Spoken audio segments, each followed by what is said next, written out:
todos. Vamos a repasar muy rapidito lo que implica el marco integrado de control interno bajo la visión de lo que es el informe COSO del año 2013, siempre agradeciendo de antemano la posibilidad que el anterior centro de estudiantes y los muchachos que todavía son parte de nuestra universidad o están en proceso de titularse de la universidad, siempre en el afán de actualizarse seguramente, organizan estos cursos y con mucho gusto y predisposición, obviamente, para poder apoyarlos y mantenerlos actualizados en la medida de lo posible y tratar de aprovechar este tiempo en el cual, aunque estamos en casa, seguramente muchos estamos estudiando, estamos preparándonos para dar nuestros exámenes de grado, muchos de ustedes, y obviamente otros también preparándose ya para iniciar su vida profesional como tal. Ya entrando al tema que nos atañe el día de hoy, es bueno que recordemos en primer lugar que hasta antes del año 1985 se utilizaba una diversidad de conceptos y criterios sobre lo que era el control interno. Y en ese sentido es que en el año 1985 un conjunto de entidades, especialmente relacionadas con la preparación de estados financieros y la auditoría, y con el tema de la presentación de esa información para usuarios que toman diversas decisiones, decidieron crear un sponsor bajo la denominación de lo que hasta hoy en día conocemos como la comisión o el comité COSO. ¿Por qué decimos que es un sponsor? Porque es una entidad compuesta por participantes de diferentes organizaciones afines a nuestra profesión, entre ellas la IFAC, la IFPA, la SEG, también el Instituto de Auditores Internos, el IAI, que hacen un conjunto de personas que en ese momento primero tenían como propósito definir un conjunto de criterios que permitan comprender a todos quienes preparan información financiera y no lo hacen, entender a cabalidad qué realmente es el control interno. En ese sentido, en el año 1987 se crea la Comisión Triduay, que empieza a trabajar sobre, primero, esclarecer qué realmente era control interno y qué deberíamos entender por control interno y qué aspectos considerar al momento de hablar de control interno. Y es así que después de 5 años de estudio, el año 1992, ellos logran emitir su primer informe, que se lo conoce con el nombre de COSO 1, precisamente porque viene de la Comisión COSO y fue el primer informe, de ahí viene su nombre de COSO 1, y que en realidad no se llama COSO 1, el nombre del documento como tal es Marco Integrado de Control Interno. Este marco integrado de control interno, que básicamente establece una definición de lo que es control interno y a la vez define el funcionamiento de ese sistema de control interno bajo 5 componentes, fue evidentemente el primer documento que nos permitió a todos aclarar qué realmente deberíamos entender como control interno, y así lo hemos hecho hasta hoy en día. Posteriormente, el año 1998, esta comisión también publica un estudio sobre los casos de fraude en la información financiera y el efecto que esto tiene producto del control interno, y como ustedes podrán apreciar, todo era básicamente control interno. Sin embargo, a medida que los negocios van avanzando y se van complicando las operaciones de negocio y también se van definiendo diferentes formas de operar en los negocios, es que en el año 2004 ellos llegan a emitir su segundo informe, que mucha gente le puso el nombre de COSO 2, pero el nombre real de eso en realidad es la gestión de los riesgos corporativos, o también se lo denominó como el marco integrado de la gestión de riesgos corporativos, y algunos lo resumieron como el famoso COSO ERM, Enterprise Risk Management. Entonces, bajo esas dos herramientas, esta que ya tenía 8 componentes, ya no 5 como la anterior, pues obviamente muchos creyeron que era una actualización o un reemplazo del COSO 1. Y sin embargo, la realidad de las cosas es que ambos informes son o tratan de herramientas de gestión que son totalmente diferentes. La primera hace referencia específicamente a lo que es el control interno, y la segunda a lo que es la gestión de los riesgos empresariales. Sin embargo, es bueno que tomemos en cuenta que para llegar a la gestión de los riesgos, primero una empresa debe tener un adecuado sistema de control interno. En ese sentido, no es que el COSO 2 reemplace el 1, sino más bien complementa la aplicación al ser dos herramientas de gestión totalmente compatibles. Y sin embargo, empezó a generarse cierta controversia ya desde el año 1992, cuando se emitió el primer informe, en el sentido de que muchas empresas empezaron a cuestionar el hecho de que los 5 componentes eran bastante complejos y que en la práctica, en realidad, este documento estaba preparado para ser aplicado fundamentalmente en grandes entidades o aquellas entidades que tenían patrimonios significativos. En ese sentido, es que el año 2006 se emite un tercer informe, podríamos llamar, que se denomina el control interno sobre la información financiera, y vean, abarca solamente uno de los aspectos que tiene que ver con el control interno en general, porque el control interno como tal está orientado a las operaciones, está orientado a la información financiera y también al cumplimiento. Sin embargo, este solamente se orientó en el tema de la información financiera y además como una guía aplicable a pequeñas y medianas empresas que cotizan en la Bolsa de los Estados Unidos. En ese contexto, es que ellos prefirieron ya no hablar de componentes y empezaron a hablar de 17 principios. Pero siempre con la particularidad de que estábamos hablando solamente de información financiera y obviamente orientado a pequeñas y medianas empresas, ojo, que cotizan en la bolsa. Entonces, en realidad no estamos hablando de pequeñas y medianas empresas en la concepción que nosotros tenemos, sino de pequeñas y medianas empresas para los Estados Unidos, que sin lugar a dudas para nosotros siguen siendo grandes empresas. El año 2008 se complementa un poquito porque especialmente a nivel de lo que es la Comisión de Valores en los Estados Unidos, la SEC, pide que las empresas que cotizan en la bolsa, además de preparar un informe sobre estados financieros, tienen la obligación de preparar un informe sobre la efectividad de su sistema de control interno, y en ese contexto básicamente es que se prepara una guía para la supervisión de los sistemas de control interno. Sin embargo, transcurridos prácticamente 20 años, es que esta comisión se da cuenta que había la necesidad de revisar ciertos criterios, ciertos conceptos, y en el año 2013 se emite no el informe COSO 3, porque no debería ser así. En todo caso, si alguien hablara del COSO 3, el COSO 3 debería ser el de información financiera para pequeñas entidades. Y este que se emitió el año 2013, tal cual su nombre menciona, es una actualización del marco integrado del control interno. Es decir, es una reedición totalmente actualizada de este documento que se emitió el año 1992. Entonces, cuando uno ya revisa este documento, que lo vamos a revisar hoy un poquito a detalle, no con todo el detalle que quisiéramos, eso nos llevaría unas 60 o 70 horas, pero por lo menos vamos a ver los conceptos claves que nos permiten entender cómo está descrito o definido este documento, donde básicamente hoy en día nos hablan de que tenemos los mismos 5 componentes que tenía el marco integrado del año 1992, y dentro de esos 5 componentes se incorporan 17 principios que están orientados fundamentalmente a que la información pueda, a nivel del control interno, pueda ser preparada con mucha más facilidad y obviamente su implementación también mucho más sencilla, tanto para grandes, pequeñas, medianas e inclusive microentidades. Entonces, este documento, que en muchas plataformas ustedes lo encuentran como el COSO 3, no es el COSO 3. Es el marco de control interno revisado, si quieren llamarlo así, en una edición del año 2013.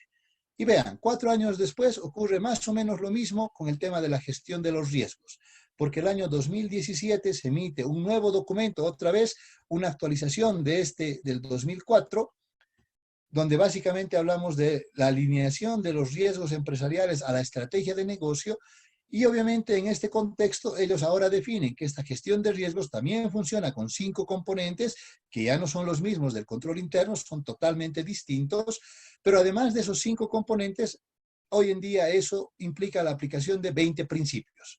Entonces ya vamos a tener seguramente en algún momento la oportunidad también de desmenuzar este documento y de obviamente tratar de entender cómo hoy en día se define la gestión de los riesgos alineada a la estrategia de negocio. cuando hablamos de la estrategia, siempre estamos la referencia de que estamos alineando a lo que es el logro de los objetivos organizacionales. Entonces, en esta sesión en particular, nos vamos a concentrar en este documento, que es el marco integrado de control interno. Ustedes lo pueden buscar tal cual en el internet y lo van a descargar en español si desean. Y si no, vamos a ver cómo con Ever a todos los que han participado les podemos hacer llegar el documento para que puedan complementar esta charla con el contenido inextenso de ese documento, que así como lo ven es solamente un resumen. Son algo así de 25, 30 páginas, que solo es un resumen. Si alguien quisiera el documento completo, ese es un poco más difícil. No creo que lo puedan encontrar en el internet gratuitamente. Sin embargo, sí pueden comprarlo. Hay traducido el documento y lo pueden comprar. Son más de 300 páginas también. Entonces empecemos. Básicamente, la definición no ha cambiado mucho, donde seguimos estableciendo que el control interno es un proceso, lo cual implica que es una cadena de acciones que está integrada a todos los procesos básicos dentro de la organización. Cuando decimos integrada, quiere decir que está dentro de cada proceso, no como antes se creía, y si ustedes repasan los elementos o si ustedes quieren las actividades de la administración, dirán, en administración nos decían que hay que planificar, luego hay que dirigir, luego hay que ejecutar y al final hay que controlar. ¿Se dan cuenta? Hay que algo más hacer. Es decir, el control se lo definía como algo agregado, algo añadido. Entonces, la definición de control interno nos lleva primero a cambiar eso, donde nos dicen que ahora es una acción integrada. ¿Qué quiere decir? Que al momento de planificar tenemos que incorporar controles, que al momento de dirigir las operaciones tenemos que incorporar controles y al momento de ejecutarlas también tenemos que incorporar los controles. Entonces, hoy en día hablamos de una cadena integrada de acciones a todos los procesos básicos que tiene una organización. Entonces, básicamente, si nosotros hablamos, por ejemplo, de una empresa que está operando de manera adecuada, diríamos, seguramente tiene un manual de compras y tendrá un manual de control interno. Y la respuesta es no, porque en realidad lo que tiene que tener es el manual de compras que tiene que incorporar los controles internos que sean necesarios para que obviamente se desarrollen las actividades en procura del logro de los objetivos. ¿De quién es responsable este control interno? De la máxima instancia de decisión que tiene la empresa y en realidad de todo el personal de la organización, porque todos y cada uno, desde el ejecutivo de mayor jerarquía hasta el que tenga la menor jerarquía dentro de la organización, todos tienen alguna responsabilidad y ejecutan alguna tarea en materia de control interno. El objeto de este proceso está orientado fundamentalmente a limitar los riesgos, ya sean internos o externos, en la condición de que cuando hablamos de riesgos, un riesgo es cualquier evento que de alguna forma podría afectar el logro de los objetivos organizacionales. Entonces, para fines de control interno y de gestión de riesgos también, definimos que un riesgo es cualquier evento, normalmente negativo, que va a llevar a afectar o que va a terminar afectando el logro de los objetivos por parte de la organización. Ahora bien, este proceso a cargo de la máxima instancia de la entidad tiene como propósito brindar un nivel de seguridad razonable en cuanto al logro de los objetivos de una organización. ¿Qué quiere decir? Que en realidad el control interno se lo diseña e implementa con el propósito de brindar una seguridad razonable de que una organización va a poder lograr sus objetivos en el corto, el mediano y el largo plazo. En ese sentido, decimos que el control interno es solamente un medio orientado al logro de los objetivos. Y sin embargo, ustedes dirán, ¿y qué objetivos específicamente? Objetivos relacionados con las operaciones. Vean, ahora esto es un poco más genérico. Antes solo se hablaba de eficiencia y eficacia de las operaciones. Ahora nos dicen las operaciones en general. Nos hablan también de objetivos de información, que puede ser financiera y no financiera. El anterior solo se refería a la información financiera. Y finalmente también los objetivos relacionados con el cumplimiento. Entonces, básicamente, cuando decimos una seguridad razonable, queremos decir que no es absoluta. ¿Qué quiere decir eso? Que hay ciertas limitaciones que son inherentes, son propias de la gestión de los negocios y del control interno, como vamos a ver en un momento más, y que por eso solamente un buen control interno solo nos puede dar una seguridad razonable, no absoluta, de que una organización va a lograr sus objetivos. Y obviamente cuando hablamos de los objetivos y tratamos de entender, no importa el objetivo que una organización se trace, cualquiera que éste sea, cualquiera de los objetivos que ustedes encuentren que estén adecuadamente plasmados en una organización siempre van a entrar dentro de alguna de estas tres categorías. Entonces, algunos objetivos pueden ser explícitos, como son normalmente los relacionados con las operaciones, y habrán otros objetivos que van a quedar de forma implícita que normalmente tienen que ver con la fiabilidad de la información y el cumplimiento de leyes y normas. Entonces, en ese contexto, nos encontramos con que fundamentalmente pueden haber objetivos que se plasman de forma explícita, como por ejemplo, si ustedes recuerdan, dirán, el objetivo de la carrera que lo vemos en todos los cursos, dice que es formar profesionales con excelencia académica. Ah, perfecto, ese es un objetivo relacionado con las operaciones. Pero en ninguna parte vemos algo que diga que la carrera también tiene como objetivo preparar estados financieros que tienen que obviamente ser razonables y también emitir ciertos informes de gestión que seguramente incluye cantidad de alumnos matriculados, cantidad de alumnos inscritos, cantidad de alumnos que normalmente pasan o transitan las materias y obviamente la cantidad de abandono, aprobados y todo eso debe estar plasmado en un informe y obviamente tiene que ser un informe de carácter fiable. Entonces, vean, en el caso particular de la carrera, mucho no nos interesa la información financiera, pero sí nos interesa mucho la información que tiene que ver con la gestión académica, que obviamente son las operaciones de la entidad. Y finalmente, obviamente, para desarrollar todo eso, seguramente la carrera tiene que cumplir ciertas normas. Por ejemplo, para establecer que vamos a formar profesionales de excelencia, hemos definido un plan, o si ustedes quieren, un contenido de materias que está establecido en 5 años, y sin embargo ustedes dirán, ¿y por qué son 5 años y por qué son esa cantidad de materias? Porque seguramente hay una norma que define que ese es el periodo de tiempo de estudio a nivel de lo que es el sistema universitario boliviano, y también hay un mínimo y máximo de materias que se tienen que llevar durante ese periodo de tiempo. Por lo tanto, en esas circunstancias nos damos cuenta de que eso nos lleva al cumplimiento de las leyes y las normas. Entonces, vean cómo ustedes, hay un objetivo que es explícito y los otros, aunque seguramente nadie los maneja ni nadie los menciona de forma explícita, están latentes ahí, porque todo el tiempo están pendientes, en el caso de nuestra carrera, de también contar con información para todas las instancias que lo requieran y obviamente cumplir con las normas y las disposiciones que corresponden dentro del desarrollo de las actividades. Ahora bien, decíamos que solo brindamos una garantía razonable en cuanto al logro de los objetivos. Y vean, a mí lo que me interesa en el control interno no es que el control sea eficiente, no me interesa que sea económico, a mí me interesa que el control interno sea efectivo. ¿Qué significa eso? Que logre su objetivo. Entonces, desde el punto de vista de lo que es la gestión de los negocios, muchas veces vamos a obviar el tema de eficiencia y economía cuando hablamos de control, porque lo que interesa en realidad es que el control esté presente y esté funcionando. Ahora bien, decíamos una garantía razonable en el logro de objetivos de cualquiera de estas categorías, porque básicamente hacíamos referencia a las limitaciones que son propias del control interno. Entonces, algunas limitaciones tienen que ver con factores externos y otras también con factores internos que son propios de la organización.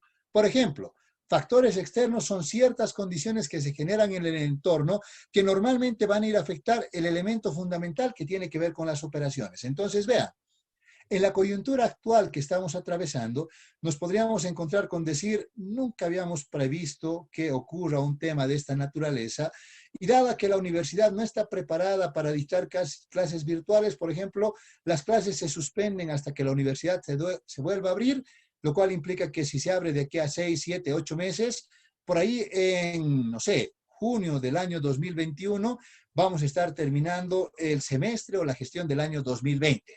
Y podría ser más exagerado todavía, ¿sí? Entonces, vean, ¿qué podemos hacer contra eso? Nada. Podríamos tener el mejor sistema de control interno dentro de la carrera y, sin embargo, no vamos a poder formar profesionales en la condición actual que estamos viviendo y no depende ni de la universidad, ni de la carrera, ni del director de la carrera, de ningún docente, menos de ustedes, sino depende de condiciones que se han dado a nivel mundial. Entonces, son factores del entorno que están afectando el logro de los objetivos. Y vean, así tenga el control interno perfecto, no voy a poder formar profesionales de excelencia bajo esas condiciones. Gracias a Dios, por ahí esa no es la realidad. Si una condición como la que estamos viviendo nos afectaba 10 años atrás, Yo les puedo asegurar que estábamos encerrados todos en casa sin comunicarnos y ahorita la universidad estaba cerrada y no había ningún tipo de actividad en la universidad. Sin embargo, hoy en día, con el avance tecnológico, con el acceso que tenemos a estos medios y por ahí algo de esfuerzo por parte de ustedes en estar permanentemente con la tecnología, pues obviamente nos dan la posibilidad de hacer, aunque sean nuestras clases virtuales, y con ciertas limitaciones todavía vamos a poder lograr el objetivo de formar profesionales con excelencia. Al otro lado están los factores internos que ya son propios de la organización. Por ejemplo, podemos tener errores. Pese a que hayamos definido el uso de ciertas plataformas, de ciertas herramientas, puede ser que alguien cometa el error de no utilizar adecuadamente la herramienta o de no tener el material necesario para poder hacer aquello y por lo tanto está cometiendo un error. Pero obviamente esos errores, que muchas veces son involuntarios, por supuesto, en muchos casos van relacionados con el tema de la confabulación, que es cuando dos o más personas se ponen de acuerdo para hacer algo que ya no es lo correcto. Entonces yo podría ponerme de acuerdo, por ejemplo, y decir con todos los docentes o ponerme de acuerdo con los estudiantes de una materia y decirles, miren, vamos a decir que ni ustedes ni yo teníamos acceso al Internet y por lo tanto no tenemos más clases hasta que la universidad se abra. ¿Se dan cuenta? Entonces, en esencia, estamos confabulando, estamos yendo en contra del logro de los objetivos de la organización. Y al otro lado, obviamente, está la relación costo-beneficio. Entonces, por ahí la universidad podría establecer y decir, a ver, para que nuestras clases sean normales, vamos a comprar una plataforma que podría ser la de Windows Times, por ejemplo, pero que requiere que todos tengan una licencia oficial de Office 365, lo cual implica seguramente una inversión importante. Y dado que la universidad no tiene esos recursos, vean, por un tema de costo, yo prefiero no aplicar esa herramienta y dejar que todos los docentes utilicen las herramientas que puedan, que sean de libre acceso, porque la única a la que la universidad tiene acceso tiene que ver con el tema del Google, ¿sí? Y obviamente ahí la herramienta que nos permitiría hacer algo parecido es el Google Meet, y sin embargo está la limitante de que para eso también necesitamos la licencia del 365 y la mayoría de los docentes, casi con seguridad, no tenemos un Office que tenga licencia, ¿no es cierto? De alguna forma nos hemos instalado un Office y seguramente funcionamos con eso que no es oficial, no tenemos licencia y seguramente tenemos alguna limitación al momento de hacer aquello. Alguien el otro día decía, pero yo estoy utilizando el MET y me permite nomás, pese a que mi Office no es el oficial. Y sin embargo, no se olviden que todas las cuentas se enlazan y en algún momento seguramente a esa persona le van a notificar que está haciendo uso de un Office que no ha comprado la licencia y seguramente hasta puede verse afectada por un proceso de orden legal porque no está utilizando programas que tienen la licencia correspondiente. Entonces, vean, estas son factores internos, son factores que la carrera, la universidad, por ejemplo, todavía pudiese controlar de alguna forma. Y aunque lo que estamos viviendo es totalmente excepcional, pues seguramente podemos adoptar ciertas medidas que nos tienen que permitir hacer aquello.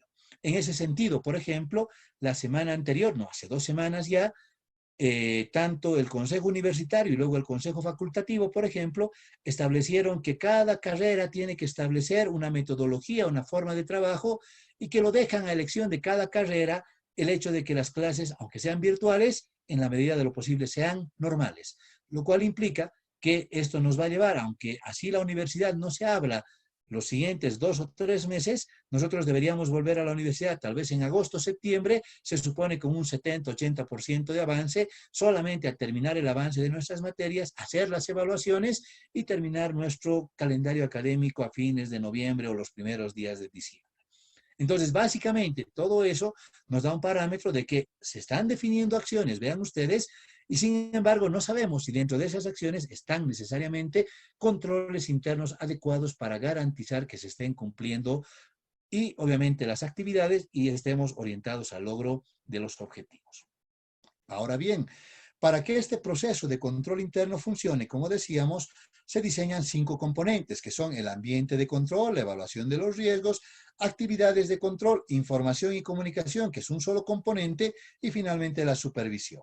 El ambiente de control, que lo ponemos aquí en la base, se lo define normalmente como que es el entorno o es la estructura que soporta el funcionamiento de los otros componentes de control interno, dándonos fundamentalmente algo que se llama estructura y disciplina.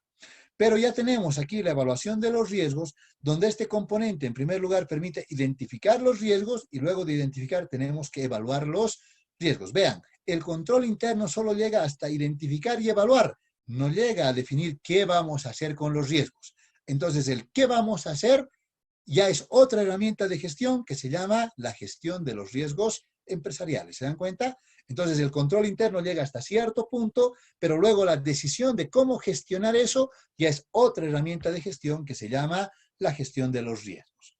Y obviamente, en función de los riesgos, están las actividades de control, que son el conjunto de políticas y procedimientos orientadas fundamentalmente a mitigar los riesgos. Entonces, para que esto tenga dinamismo, por eso este componente se lo pone a los extremos, es que precisamente el componente de información y comunicación hace que la información fluya entre estos componentes, se genere y fluya, y obviamente mantengamos el sistema funcionando de manera dinámica.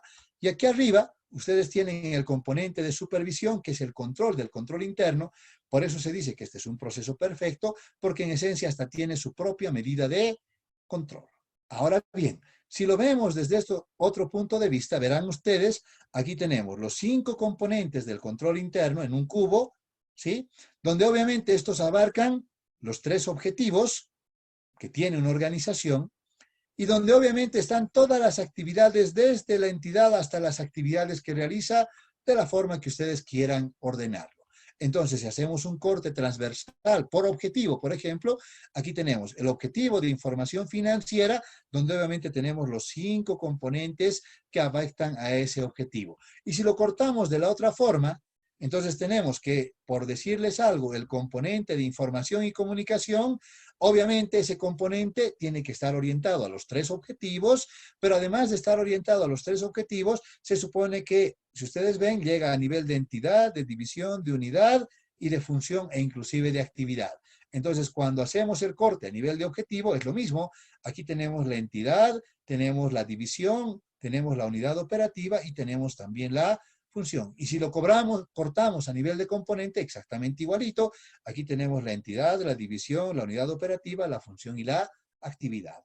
Entonces, en ese esquema es que funciona esto que se llama un marco integrado. ¿Por qué decimos marco integrado? Porque abarca la totalidad de operaciones y la totalidad de objetivos que pueden existir dentro de una organización. Ahora bien, analizaremos con un poquito más de detalle esto que tiene que ver con el ambiente de control. Entonces decimos que el ambiente de control básicamente es un conjunto de normas, procesos, estructuras que son compartidos por los miembros de la organización y que obviamente guían su comportamiento. Constituye, como mencionábamos hace unos momentos, la base sobre la cual se desarrollan los otros componentes, aportando fundamentalmente disciplina y estructura. Entonces, algunos de ustedes dirán, ¿sí? ¿Por qué nos comportamos de diferente manera en un lugar que en otro? ¿Por qué nuestras pautas o nuestras actitudes de comportamiento varían de la casa con respecto de la universidad? ¿Por qué en un lugar hablo malas palabras y en el otro no? ¿Por qué? Porque tenemos diferentes normas, diferentes reglas de disciplina y obviamente tenemos también nuestra estructura, ¿no es cierto? Y obviamente fijamos un tono dentro de la organización donde básicamente lo que queremos es influir en la conciencia y el conocimiento que tiene el control acerca de lo que es, ¿sí? O el personal acerca de lo que es el control. Entonces, todo el ambiente de control con los elementos que vamos a ver, básicamente requieren primero la generación de un espíritu ético y van a ver que la ética es el elemento fundamental para que el control interno funcione. Sin ética, por más perfecto que sea el control interno, no va a funcionar nunca, lo cual implica que ese espíritu de ética nos tiene que llevar a generar una conciencia de control y obviamente la conciencia de control que nos va a llevar a actuar de una forma automática bajo criterios de control que están vigentes en una organización, nos llevará en un momento a definir lo que nosotros mismos nos vamos a controlar o el autocontrol. Entonces, para que este componente funcione, tenemos 5 principios, ¿sí? Tenemos, primero, un compromiso con la integridad y los valores éticos. Vean, es lo más importante. Sin integridad no podemos hacer nada. Sin valores éticos, nada sirve. Nada, ¿sí? Ahora bien, El segundo principio dice que el consejo de administración, que para nosotros en una entidad puede ser un directorio, por ejemplo, es independientemente de la administración y ejerce supervisión sobre el desempeño del control interno. Es decir, hay alguien que está por encima del gerente que está supervisando que obviamente el control interno cumple también o abarca inclusive las actividades que realiza ese gerente. Donde obviamente el principio 3 dice que tenemos que establecer una estructura con niveles de autoridad y responsabilidad que sean adecuados para el logro de los objetivos, es decir, la estructura siempre tiene que estar orientada al logro de los objetivos, no pueden ir los objetivos por un lado y la estructura por el otro, donde además tenemos que tener compromiso para atraer, desarrollar y retener a profesionales competentes, tiene que ver con los recursos humanos, y definir responsabilidades de las personas dentro de lo que es el control interno para el logro de los objetivos. Esos son los 5 principios. Esos 5 principios ya estaban dentro del marco de control interno anterior, solamente que por ahí un poquito más dispersos y sin embargo, de alguna forma, nosotros logramos construir, cuando hablábamos de una estructura, esta casita, con la cual siempre hemos explicado lo que era el control interno. Y vean ustedes, decíamos aquí abajo, en los pilares, en los cimientos de esta casita, de esta estructura que es el ambiente de control, está precisamente la integridad y los valores éticos. Sin ética no hay nada. Entonces, vean, como que en octubre, noviembre del año pasado nos hemos quejado mucho de la falta de ética del anterior gobierno, con fraudes, con actitudes que por ahí eran contrarias a lo que normalmente nosotros definíamos como el comportamiento adecuado de un funcionario público. Y sin embargo, hoy en día cambiamos de gobierno y las personas que están en el gobierno de turno tienen actitudes o muy parecidas o las mismas o peores inclusive que las del gobierno anterior. Entonces, no importa qué tan perfecto sea esa norma básica de adquisiciones que tiene el sector público, por ejemplo, se van a seguir perpetrando fraudes mientras no cambiemos la integridad y los valores éticos de aquellas personas que se desempeñan como funcionarios públicos. Ahora bien, esos elementos que tienen que ver con la integridad dentro de la organización pueden estar traducidos en un código de ética, como tienen las firmas de auditoría, o en un reglamento interno como lo tienen las empresas, que además es obligatorio para todas aquellas que tienen más de 30 empleados de acuerdo con el Ministerio de Trabajo, ¿no es cierto? Donde básicamente se definen las pautas de conducta y también las sanciones cuando alguien incumple esas pautas de conducta. Ahora bien, todo esto aquí está orientado al logro de los objetivos. Entonces, la puertita de ingreso a nuestra casita es la administración estratégica, donde básicamente el mensaje es que todas las organizaciones deberían tener establecidos y por escrito y de manera formal, por supuesto, sus objetivos tanto a corto plazo, que son objetivos operativos, y también sus objetivos a largo plazo, que son estratégicos, basados en la visión y la misión. Y para el logro de estos objetivos, ¿qué tiene que tener la organización? Tiene que estructurar un sistema de organización, el cual implica básicamente que todo lo que nosotros definamos tiene que estar adecuadamente formalizado mediante manuales y en los manuales definiremos una estructura seguramente y esa estructura tiene que llevarnos a niveles de responsabilidad y autoridad. Vean, estábamos hablando de los mismos principios, solamente que los hemos ordenado de una manera diferente. Pero obviamente estos criterios de responsabilidad y autoridad dentro de la organización se cumplen en función de determinada filosofía de la dirección. Entonces habrán ciertos lineamientos que definen los altos ejecutivos y en función de esos lineamientos seguramente estará la filosofía de la dirección, es decir, cómo nosotros direccionamos o cómo nosotros de alguna forma guiamos el comportamiento de la organización hacia el logro de los objetivos. Y esa filosofía empieza a definir políticas de recursos humanos. En los principios que decía, tenemos que ver cómo atraer, es decir, cómo contratamos los recursos humanos, cómo los mantenemos y finalmente cómo los retiramos cuando es necesario. Entonces, básicamente, adecuadas políticas de recursos humanos definen que yo tenga que contratar, por ejemplo, las personas que requiero de acuerdo con el puesto de trabajo.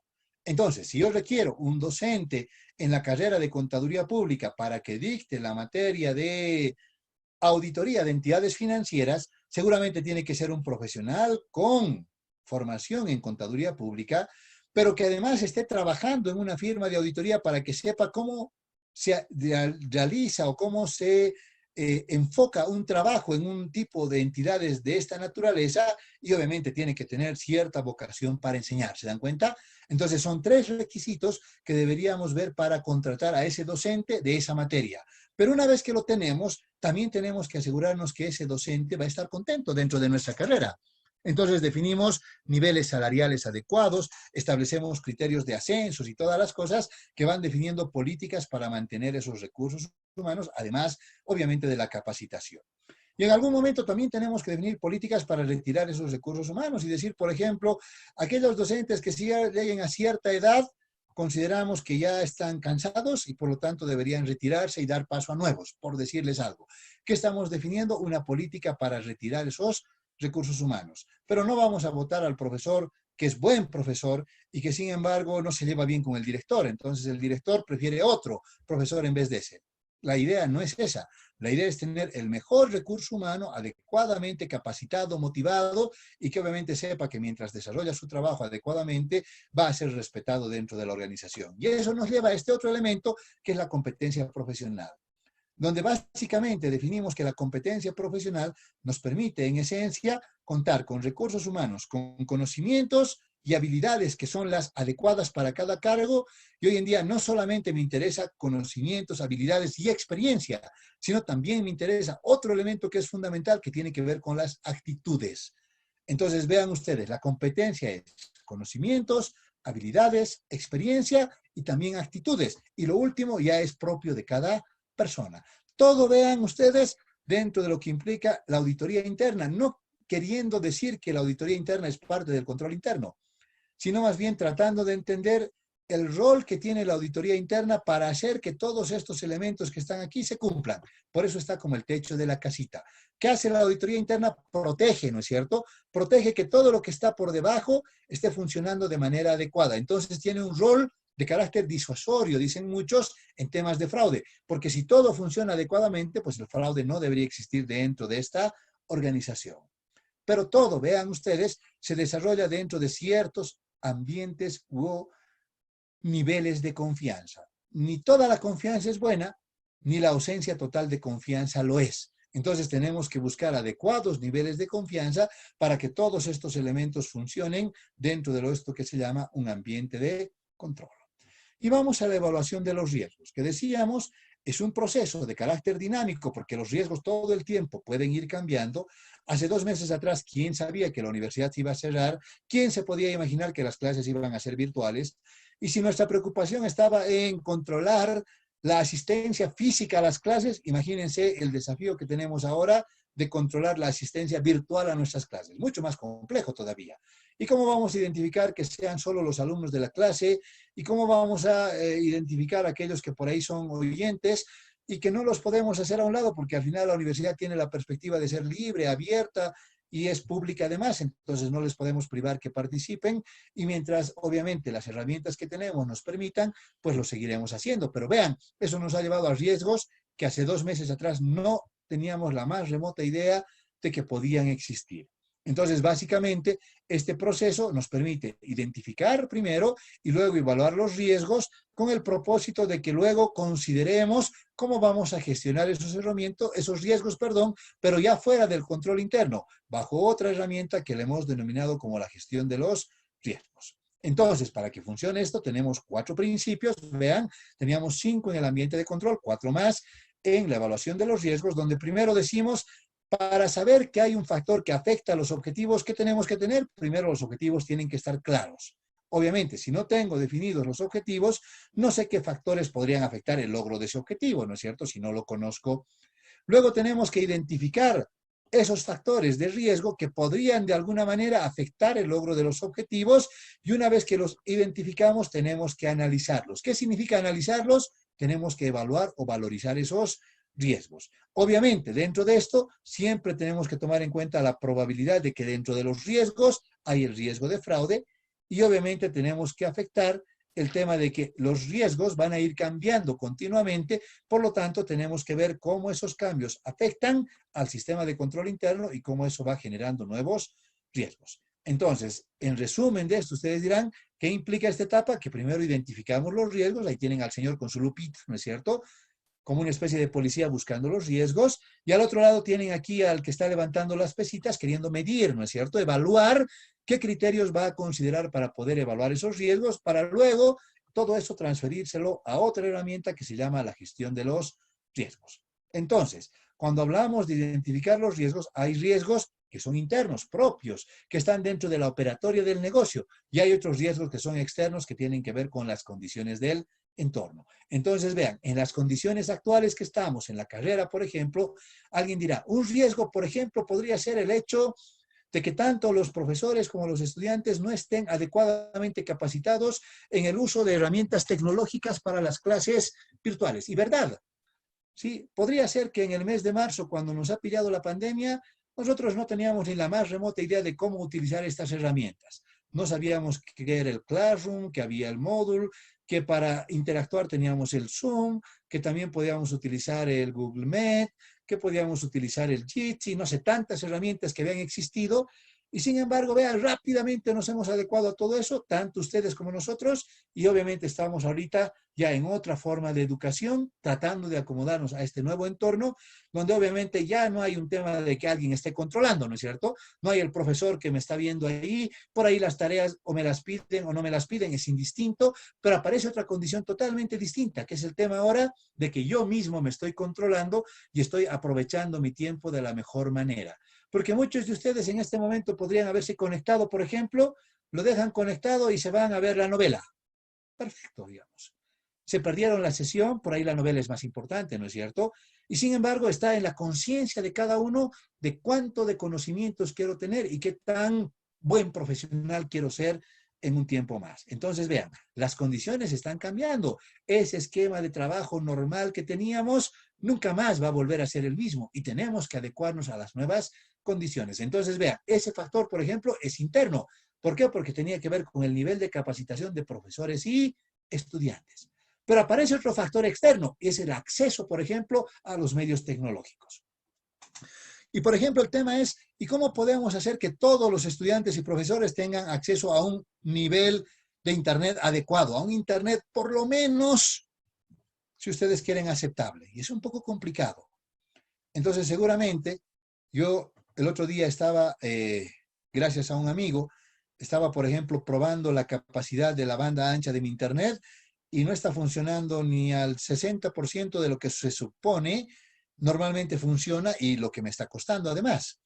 Entonces me pongo a pensar, ¿y qué pasa con los que además no tienen ese tema de Internet y están utilizando su teléfono móvil para conectarse a través de eso, donde seguramente, primero es un costo, ¿se dan cuenta? Un costo que antes no lo teníamos, pero que obviamente ese costo hoy en día de alguna forma tenemos que llevarlo adelante. Entonces, por ahí aparece el bono familia, que en teoría, aunque es para la sostenibilidad de la familia, muchos de ustedes, por ejemplo, pueden haber destinado esos 500 bolivianitos para comprarse Internet durante este tiempo y de alguna forma poder acceder y seguir su formación profesional. Entonces, vean, son riesgos, pero ese, por ejemplo, ya no es algo que pueda controlar la universidad.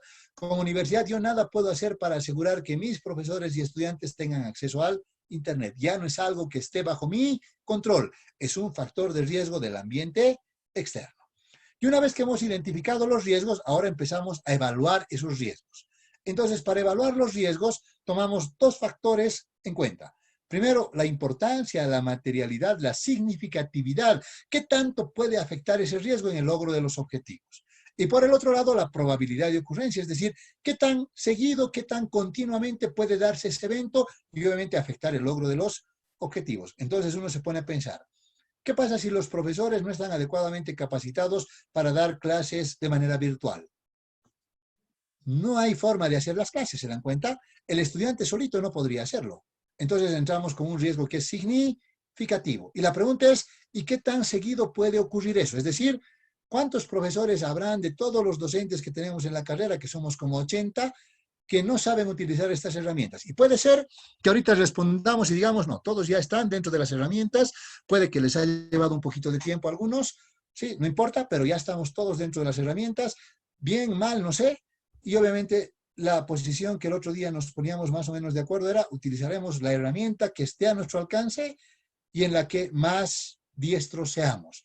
Es decir, tratemos de utilizar aquello que en esencia nos va a permitir llevar nuestra clase de la mejor manera, con algunos problemitas, por supuesto, porque no tenemos todo el control aquí en una pantalla ni en cuatro paredes, es medio complicado. Una retroalimentación, por ejemplo, yo me imagino ahorita que quiero creer que ustedes me están atendiendo la clase, me estoy imaginándolos atentos ahí a la clase, y sin embargo algunos por ahí ni me están escuchando y están viendo la novela, están viendo el deportivo, están viendo la final de fútbol de hace 4 años atrás, no sé, o si no, alguien está por ahí en actividades de su familia y está ahí el otro internet pasando nomás para decir que estábamos en el curso, ¿se dan cuenta?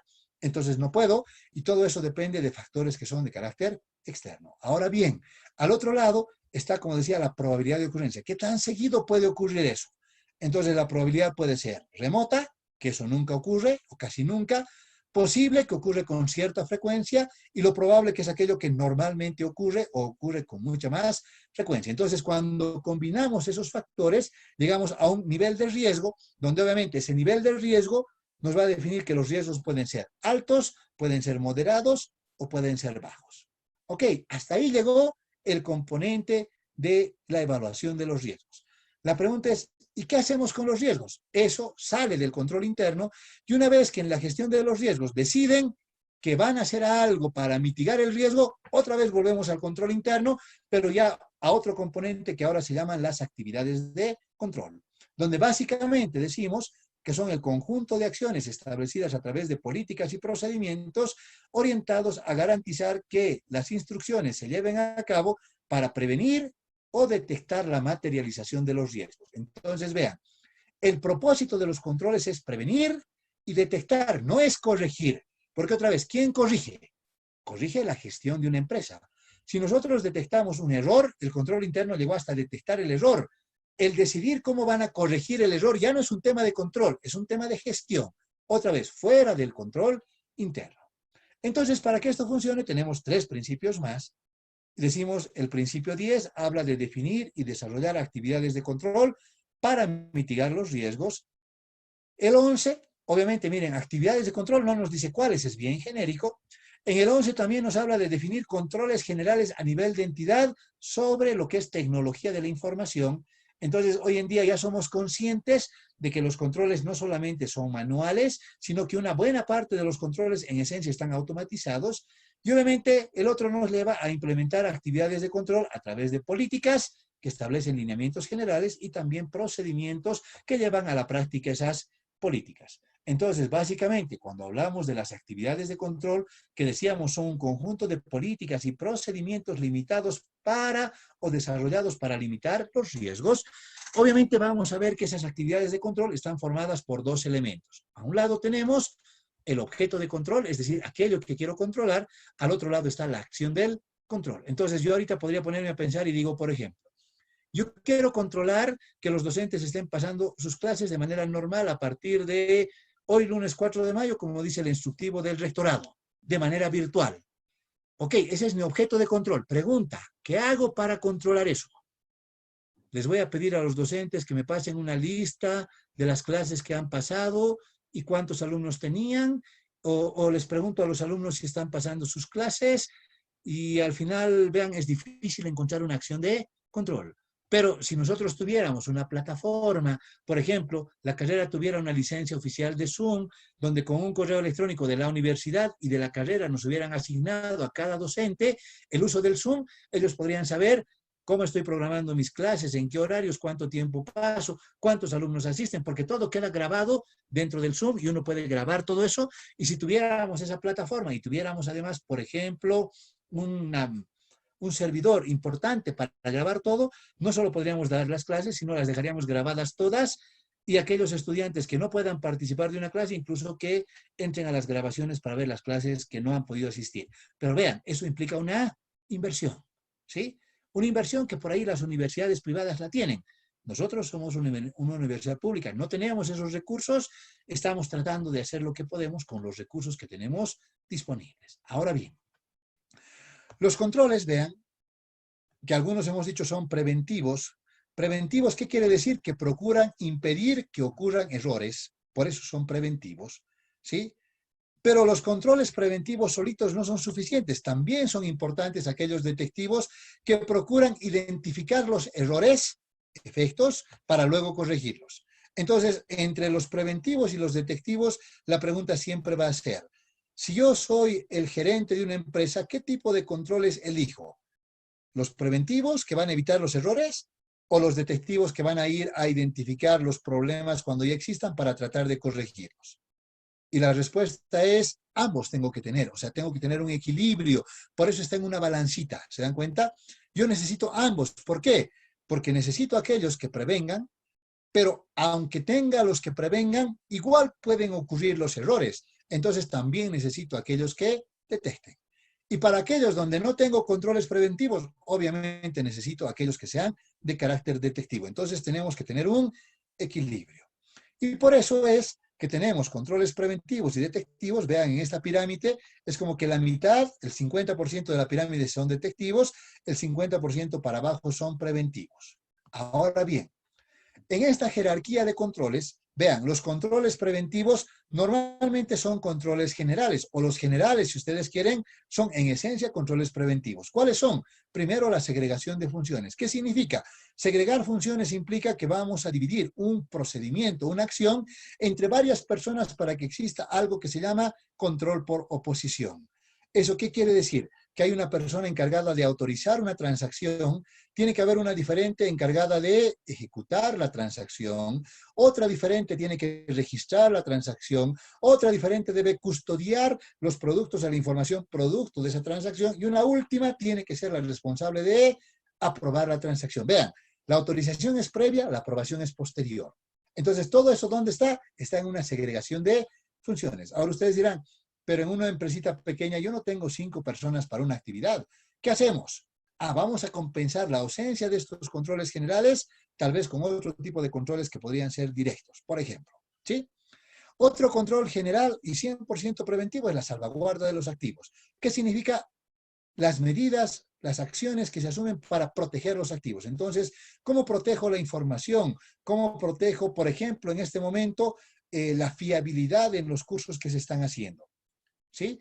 Porque puede ser que ahorita estamos utilizando una licencia de Zoom gratuita y puede ser que en un momento más se nos corta, o podría ser el hecho de que en un momento empieza a aparecernos ciertas imágenes de pornografía, por ejemplo, en nuestra presentación y no tenemos control sobre eso. ¿Se dan cuenta?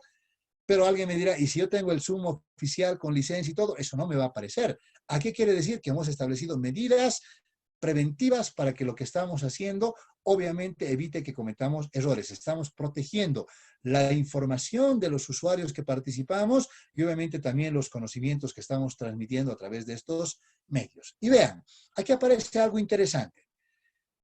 También son controles preventivos aquellos de procesamiento. Pero vean, los controles de procesamiento ya no son controles generales, son controles directos, porque cada procedimiento tiene su propio control. Por ejemplo, una empresa define controles específicos para la compra de mercadería y define otros procedimientos para la venta de mercadería, para la entrega de la mercadería, para la otorgación de créditos, para la contratación de personal. Entonces, cada uno tiene sus propios procedimientos. Entonces, siempre imaginen que en un proceso hay las entradas, el proceso como tal y las salidas. Y obviamente los controles, vean, si hay un control que está en la entrada, es preventivo, ¿se dan cuenta? Porque previene que haya un error. Pero si el control está en la salida, el control más bien se ha convertido en detectivo. Entonces, ese control que es directo, porque solo sirve para esa cadena, por ejemplo, de producción de algún producto en particular, tiene algunos controles que son preventivos y tiene otros que son detectivos. Los controles directos también incluyen controles independientes, es decir, aquellos que son realizados por terceras personas ajenas a la operatoria del proceso. Entonces, normalmente ahí aparecen los auditores internos o externos cumpliendo su rol, haciendo actividades muy parecidas a los que son parte del proceso de negocio, pero sin embargo, como no somos parte de la empresa ni del proceso, lo hacemos de forma independiente. Y finalmente, los controles que también son directos, gerenciales, que se los realiza a cabo o los realiza a cabo la máxima instancia de una empresa, donde básicamente son o se llaman también controles por excepción, porque el gerente o el director de una empresa no van a los detallitos, sino se van a los aspectos que llaman la atención, a lo que normalmente normalmente son las excepciones. Entonces, dentro de esta jerarquía, vean, yo puedo establecer qué tipo de controles tengo y tengo que establecer qué tipo de controles vamos a aplicar de acuerdo al objeto de control que queramos controlar. Vamos al cuarto componente, que tiene que ver con la información y comunicación. La información decimos que es necesaria para llevar a cabo las responsabilidades que permiten el logro de los objetivos, es decir, un sistema de información es necesario para que tengamos datos que nos permitan tomar decisiones. Pero el sistema de información por sí solo no es útil si no está adecuadamente comunicado. Por ejemplo, nos ha ocurrido algo bien simpático.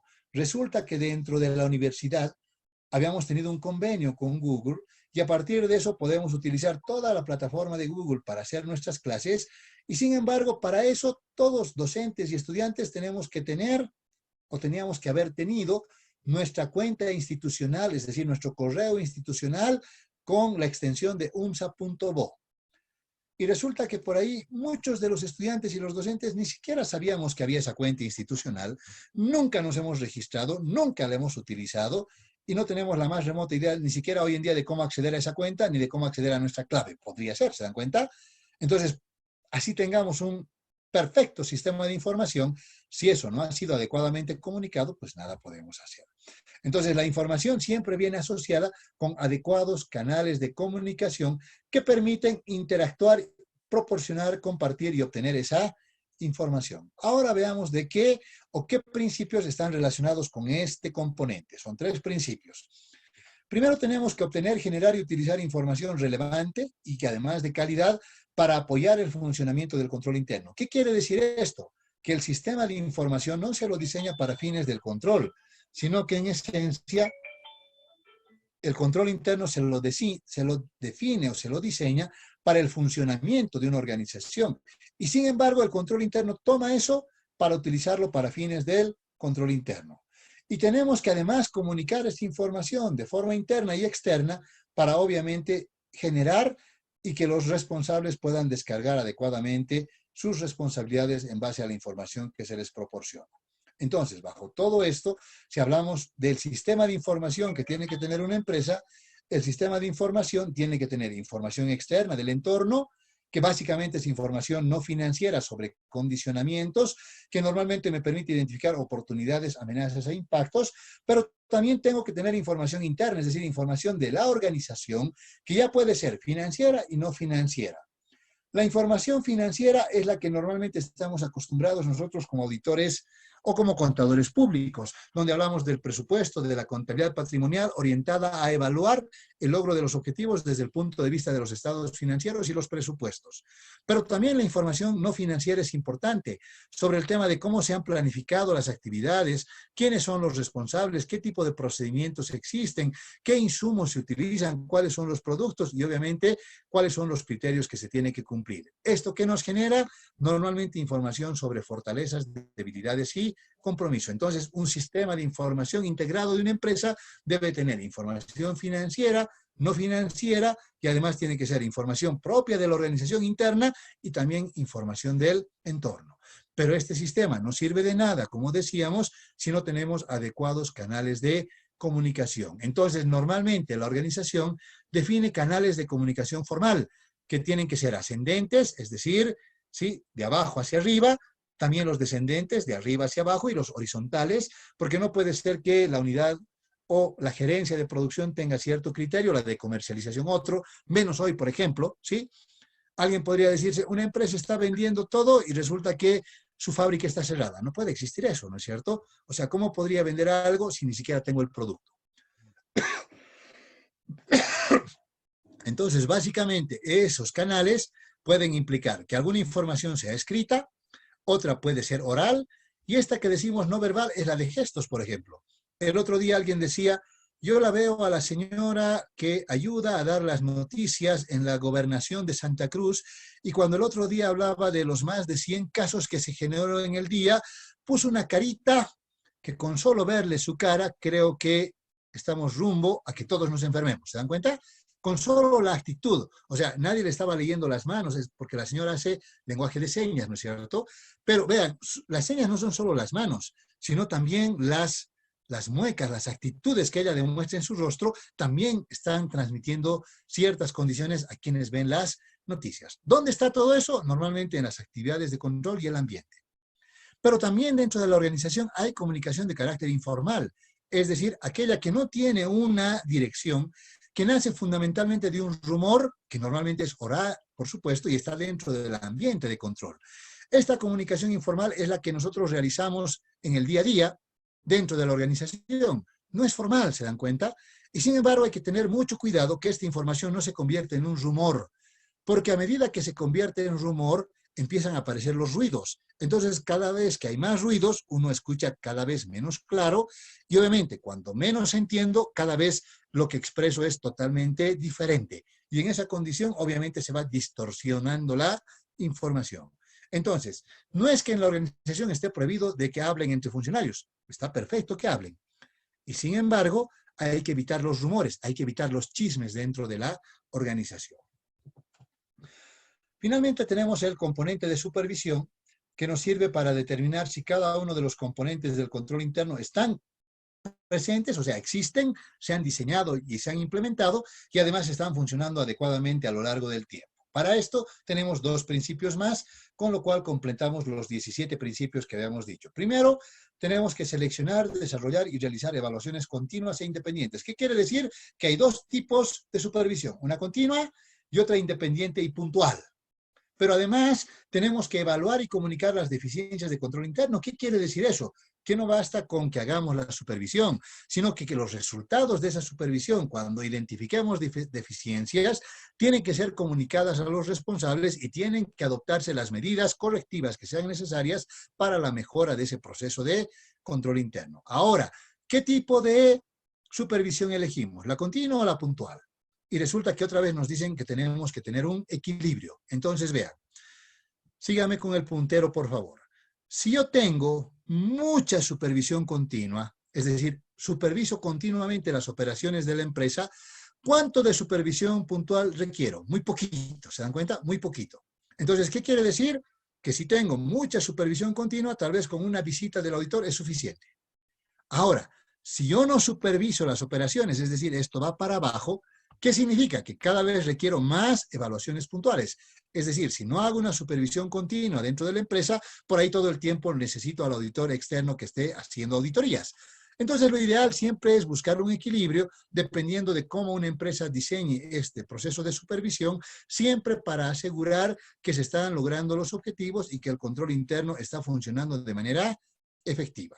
Entonces, básicamente, ese es un proceso de control interno y esas son las condiciones que funcionan bajo esta herramienta que se llama el informe COSO 1 revisado, si quieren llamarlo así, o el nombre correcto debería ser el marco integrado de control interno bajo la visión de lo que es la comisión COSO.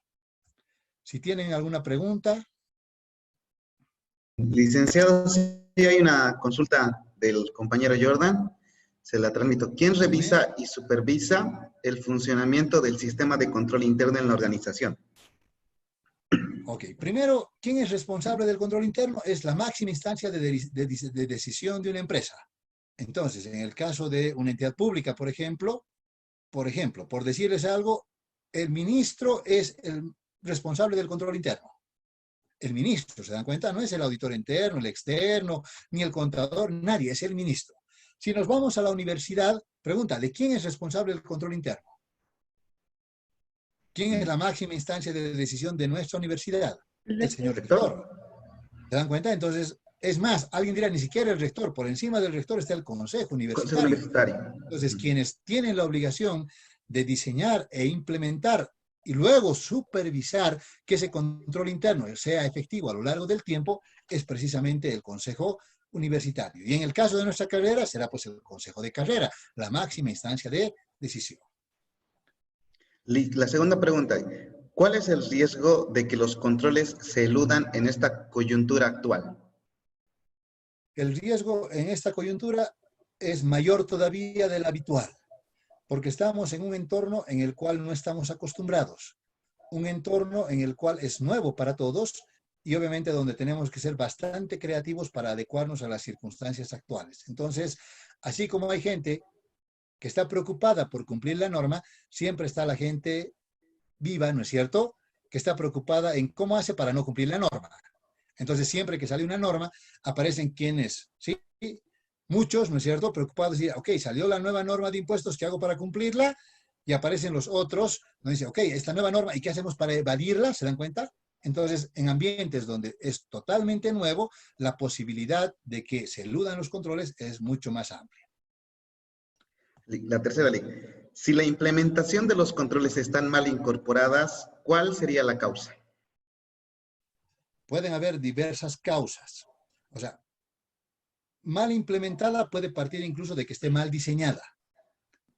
Entonces, vean, una puede ser porque está mal diseñada, pero ya en la implementación, ¿por qué no funcionan? Las causas igual pueden ser infinitas. Puede ser porque el personal no está adecuadamente capacitado, puede ser porque el personal no tiene integridad y valores éticos. Miren, estamos yendo al principio, ¿no ve? O puede ser sencillamente porque se olvidaron cumplir. Entonces hay pues errores, hay negligencia, hay confabulación, hay la relación costo-beneficio, hay un montón de factores que son lo que decíamos, las limitaciones inherentes propias del control interno. Sí, nos han mandado, dicen en el formulario que se han registrado los compañeros que están en Zoom, algunas consultas dicen, le voy a hacer, por favor, permítame leerlas. La primera dicen, ¿de qué manera afectan los 17 principios de control interno COSO en el desempeño del contador público? No nos afectan en nada, es más, nos benefician porque nos dan una pauta, una guía mucho más simple, si ustedes quieren verlo así, de cómo podemos comprender este control interno para fines, por ejemplo, de una auditoría de estados financieros o para fines de una auditoría operativa o de una auditoría tributaria, qué sé yo, porque para todas tenemos que comprender el control interno. Entonces, al tener 5 componentes, hay veces dispersábamos nuestra atención, pero si hoy en día de los 5 componentes, además hablamos de los principios, estamos mucho más precisos en identificar qué factores son los que deberíamos considerar dentro del conocimiento o la comprensión del control interno. ¿Cuáles serían las nuevas directrices del control interno en convivencia con el COVID-19? Consulta. Todo quieren con COVID-19, ¿no? Bueno, La condición del control interno sigue siendo la misma. El control interno está orientada a el logro de los objetivos. Obviamente, en las condiciones actuales han aparecido otro tipo de riesgos y por lo tanto los controles que teníamos hace 2 meses hoy día podrían ya no ser útiles. Entonces, la entidad, ¿qué tiene que hacer? Tiene que monitorear sus riesgos, identificar nuevamente cuáles son los riesgos actuales, evaluar esos riesgos y sobre esos riesgos tienen que definir nuevas acciones de control. ¿Se dan cuenta? Entonces, ante esta emergencia que estamos viviendo, las empresas necesitan reestructurar toda su forma de trabajo y establecer nuevas formas para seguir o, si ustedes quieren, mantener el logro de sus objetivos o tener una seguridad razonable en el logro de sus objetivos. las últimas 3, por favor. ¿Cuál sería el grado, cuál califica usted que sería el grado de aplicación del COSO en las entidades públicas en Bolivia? A ver, es bueno que tomemos en cuenta que en Bolivia, para empezar, tenemos una norma básica de control interno. Entonces, en el caso de las entidades públicas, ellas no aplican el COSO, no tienen por qué, no están obligadas. Tienen la obligación de aplicar la norma básica de control interno. Y sin embargo, la norma básica de control interno es una copia del informe COSO de 1992, más un elemento adicional que es el tema del cumplimiento de la norma. Entonces, igual tenemos los 5 componentes, más un sexto que aparece ahí de cumplimiento de norma como un aditamento y que sin embargo sigue siendo el informe COSO, ¿se dan cuenta? Ahora la pregunta es, ¿cuál es el grado de implementación? No sé, tendríamos que hacer una encuesta tal vez, pero más que una encuesta, porque nos pueden decir que todos tienen control interno, ¿no ve? Es más, en la teoría todos tienen, porque de acuerdo con las normas básicas del sistema de administración y control gubernamental y la ley SAFCO, se supone que toda organización tiene un sistema de control interno, es parte de los subsistemas de control y gestión, ¿sí? Y sin embargo, si ya vamos a la realidad, por ahí muchas o no lo tienen, o muchas no lo tienen documentado, u otras simplemente no tienen nada de ese control interno, o simplemente otras no lo aplican como debería. Pero no tenemos una estadística, tal vez en la Contraloría podríamos hacer algo para tener esa información. Consulta, ¿cuál sería la diferencia entre un principio y los puntos de interés?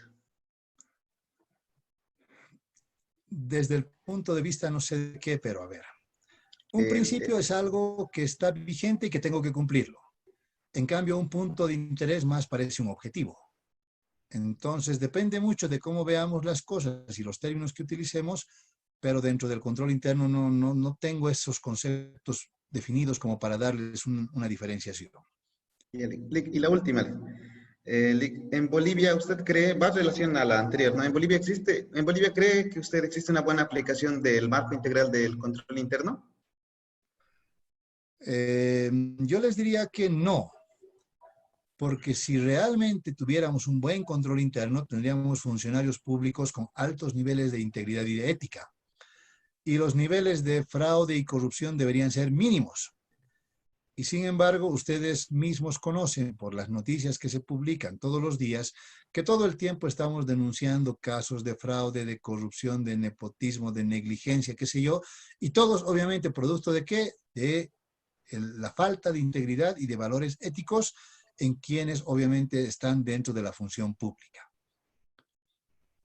Exacto. Sí, bueno, licenciado, bueno, queríamos agradecer al licenciado, tal vez para finalizar, tal vez nos podría comentar, dicen, cómo tal vez usted está haciendo el trabajo en su firma para saber, dicen, cómo están sobrellevando esta pandemia, ¿no?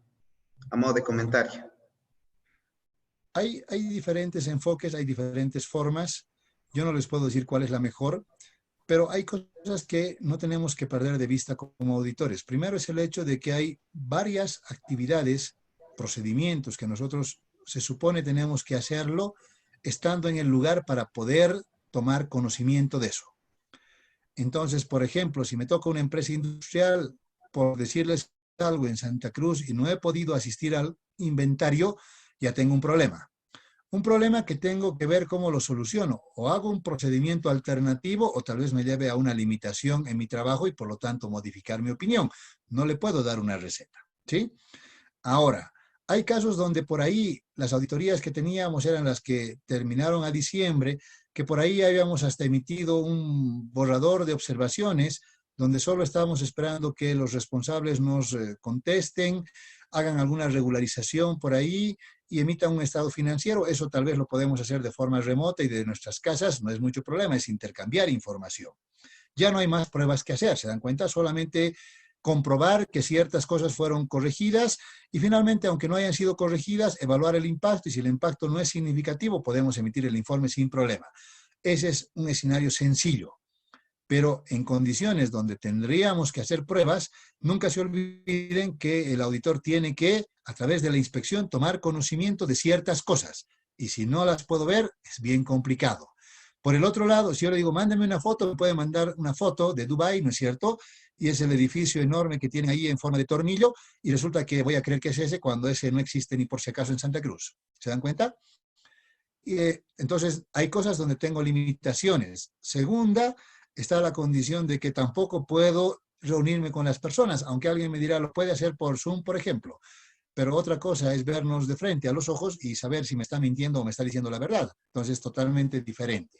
Y el otro es que nunca se olviden que la auditoría finalmente se basa sobre documentos.